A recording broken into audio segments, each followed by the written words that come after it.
BBC news আন্তর্জাতিক সংবাদে আপনাকে স্বাগতম। শুরুতেই সংবাদ শিরোনাম, এরপর বিস্তারিত। লেবাননে আরও ৫৪ জনকে হত্যা করল ইসরায়েল।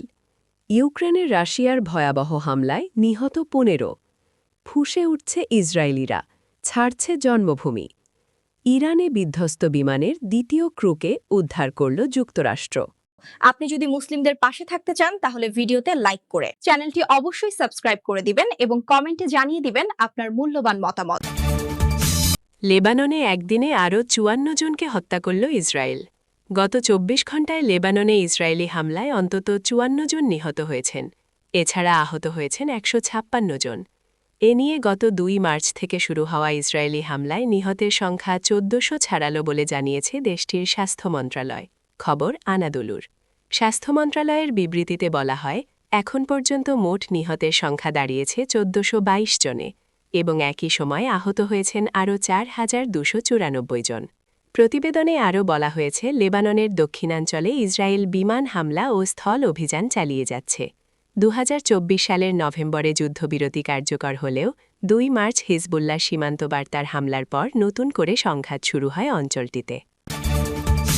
ইউক্রেনে রাশিয়ার ভয়াবহ হামলায় নিহত ১৫। ইউক্রেনে ভয়াবহ হামলা চালিয়েছে রাশিয়া। এতে কমপক্ষে ১৫ জন নিহত হয়েছেন, আহত হয়েছেন আরও অনেকে।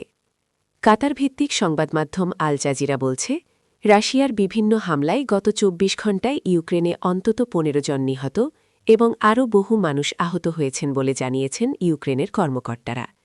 একই সময়ে প্রেসিডেন্ট ভলোদিমির জেলেনস্কি তুরস্কের প্রেসিডেন্ট রিসেপ তাইয়েব এরদোগানের সঙ্গে ইস্তাম্বুলে বৈঠক করেছেন। ইউক্রেনের খার্কিভ অঞ্চলের গভর্নর ওলেগ সিনিয়েহুবভ জানান, খার্কিভ শহরসহ উত্তর পূর্বাঞ্চলের ১১টি শহর ও গ্রামে হামলায় অন্তত ৪ জন নিহত এবং ১১ জন আহত হয়েছেন। এছাড়া সুমি অঞ্চলে রাতের আধারে রুশ ড্রোন হামলায় অন্তত ১১ জন আহত হন। আহতদের মধ্যে একটি শিশুও রয়েছে। দক্ষিণ পূর্বাঞ্চলের নিকোপোল শহরে একটি বাজারে ড্রোন হামলায় ৫ জন নিহত এবং আরও ২৫ জন আহত হয়েছেন বলে জানিয়েছেন দিনিপ্রোপেট্রভস্ক অঞ্চলের গভর্নর ওলেকসান্দার গাঞ্জা। পূর্বাঞ্চলে দোনেৎস্ক অঞ্চলে গত ২৪ ঘণ্টায় ৬ জন নিহত এবং আরও ১০ জন আহত হয়েছেন বলে টেলিগ্রামে জানিয়েছেন গভর্নর ভাদিম ফিলাশকিন। ইউক্রেনের বিমানবাহিনী জানিয়েছে, রাশিয়ার ছোড়া ২৮৬টি ড্রোনের মধ্যে ২৬০টি ভূপাতিত বা নিষ্ক্রিয় করা হয়েছে। তারা জানায়, ১১টি ড্রোন ১০টি স্থানে আঘাত হানে এবং ভূপাতিত ড্রোনের ধ্বংসাবশেষ ৬টি স্থানে পাওয়া গেছে। ফুঁসে উঠছে ইসরায়েলিরা, ছাড়ছে জন্মভূমি। ফিলিস্তিনি ভূখণ্ড দখল করে ১৯৪৮ সালে গড়ে তোলা ইসরায়েল জন্মের পর একাধিকবার মুসলিমদের সঙ্গে যুদ্ধ সংঘাতে জড়িয়েছে। জয় পরাজয় যাই হোক না কেন, ভূমি ছাড়ার দৃশ্য বা নিজেদের মধ্যে অনৈক্য কখনো দেখেনি তেল আবিব। কিন্তু ২০২৩ সালে হামাসের দীর্ঘদিনের পুঞ্জীভূত ক্ষোভের বিস্ফোরণ ইহুদিদের ভিত কাঁপিয়ে দেয়। ধ্বংস হওয়ার ডর পায়দা হয়েছে তাদের অন্তরে। এরপর টানা ২ বছর ধরে ফিলিস্তিনিদের ওপর চালানো ইসরায়েলির নৃশংস গণহত্যাও ব্যাকফায়ার করেছে। সেই থেকে অবৈধ এ ভূখণ্ড ছাড়তে ইহুদিদের মধ্যে প্রতিযোগিতা শুরু হয়, ঢল নামে সীমান্ত এলাকা ও বিমানবন্দরগুলোতে। গত ২৮ ফেব্রুয়ারি যুক্তরাষ্ট্রকে নিয়ে ইরানে যৌথ আগ্রাসন শুরু করে ইসরায়েল। এতে বেশ ক্ষুব্ধ খোদ ইসরায়েলিরাই। যুদ্ধের চিত্র বিশ্লেষণ করলে দেখা যায়, মার্কিন ইসরায়েলি ভয়াবহ হামলায় সবচেয়ে বেশি ক্ষতি হয়েছে ইরানের। দেশটির সর্বোচ্চ নেতা আয়াতুল্লাহ আলী খামেনি সহ সরকার ও সামরিক বাহিনীর উচ্চপদস্থ অনেক নেতার মৃত্যু হয়েছে। সব মিলিয়ে নিহতের সংখ্যাও ২,০০০ ছুঁই।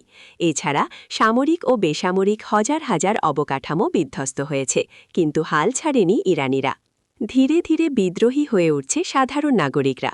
সর্বশেষ গত ৩ এপ্রিল ইরানে মার্কিন বিমান বিধ্বস্ত হওয়ার পর কিছু ভিডিও ছড়িয়ে পড়ে, যেখানে উপজাতি নারীদেরও বন্দুক হাতে মার্কিন পাইলটকে খুঁজতে। ইরানে বিধ্বস্ত বিমানের দ্বিতীয় ক্রুকে উদ্ধার করল যুক্তরাষ্ট্র। ইরানে বিধ্বস্ত হওয়া F-15 যুদ্ধবিমানের দ্বিতীয় ক্রুকে উদ্ধার করেছে যুক্তরাষ্ট্র। রোববার ৫ এপ্রিল সংবাদমাধ্যম আল জাজিরাকে এ তথ্য জানিয়েছেন এক মার্কিন সেনা কর্মকর্তা। তবে তাকে জীবিত নাকি মৃত অবস্থায় উদ্ধার করা হয়েছে সেটি নিশ্চিত নয়। শুক্রবার ৩ এপ্রিল সকালে ইরানের ইসলামিক বিপ্লবী গার্ড যুক্তরাষ্ট্রের F-15 যুদ্ধবিমান ভূপাতিত করে। এই বিমান আকাশে ওড়ার সময় দুজন থাকে, এর মধ্যে একজন পাইলট, অপরজন অস্ত্র নিয়ন্ত্রণের কাজ করেন। যেদিন বিমানটি ইরান ভূপাতিত করে ওই দিনই এক ক্রুকে উদ্ধার করেছিল যুক্তরাষ্ট্রের স্পেশাল ফোর্সের সেনারা। এরপর দ্বিতীয় ক্রুকে খুঁজতে ইরানে সরাসরি প্রবেশ করে তারা। আজ রোববার জানা গেল দ্বিতীয় ক্রুকেও উদ্ধার করা হয়েছে।